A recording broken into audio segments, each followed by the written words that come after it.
our positioning matters.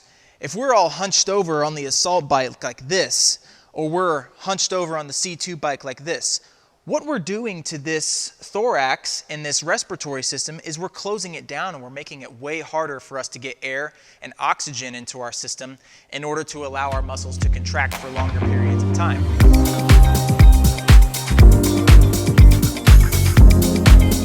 Hey, welcome to Excellence in Motion. Today, we're talking about breathing mechanics and how they relate to good performance in workouts.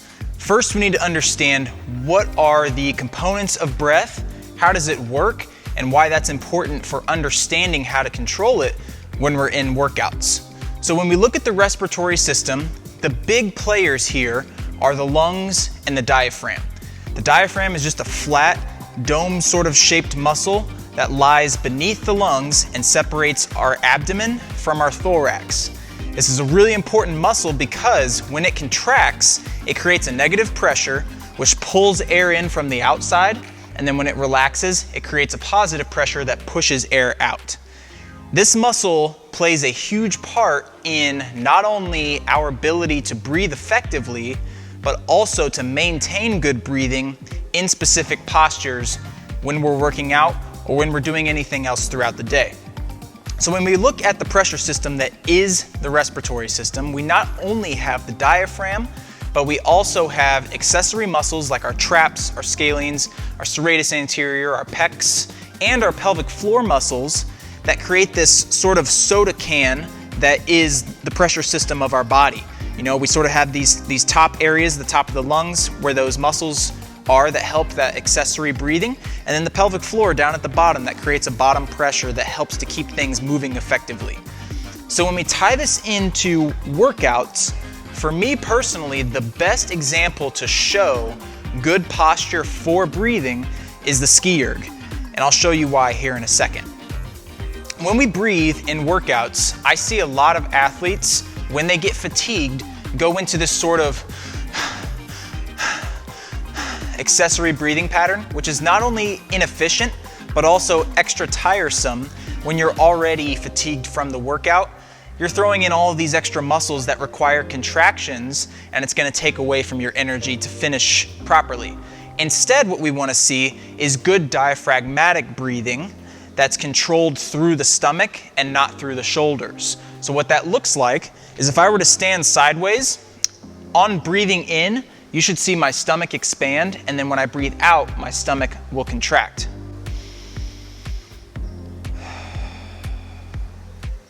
That's diaphragmatic control. If we're using our secondary muscles, like any of our shoulder and neck muscles, the breathing looks a lot more like this.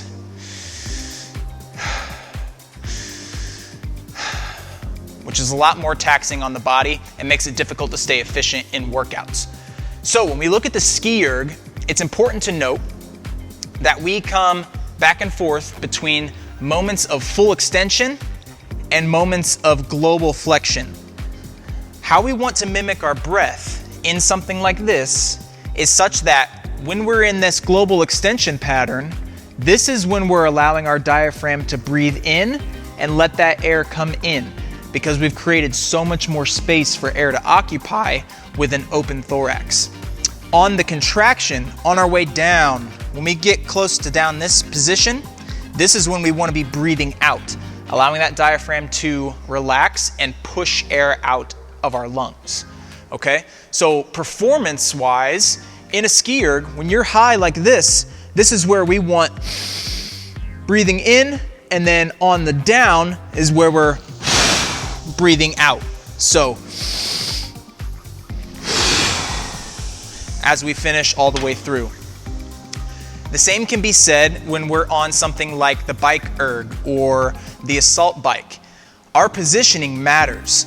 If we're all hunched over on the assault bike like this, or we're hunched over on the C2 bike like this, what we're doing to this thorax and this respiratory system is we're closing it down and we're making it way harder for us to get air and oxygen into our system in order to allow our muscles to contract for longer periods of time. Instead, maybe we think about, especially on the C2 bike, attaining a more upright position with our arms pushed and locked out in front of us. Now we've created a stable extension pattern that allows our lungs more room to breathe and might actually improve our performance. So that's it for breathing patterns as they relate to exercise performance. If you guys liked the video, please give it a thumbs up, consider subscribing to the channel, and I'll catch you guys next time.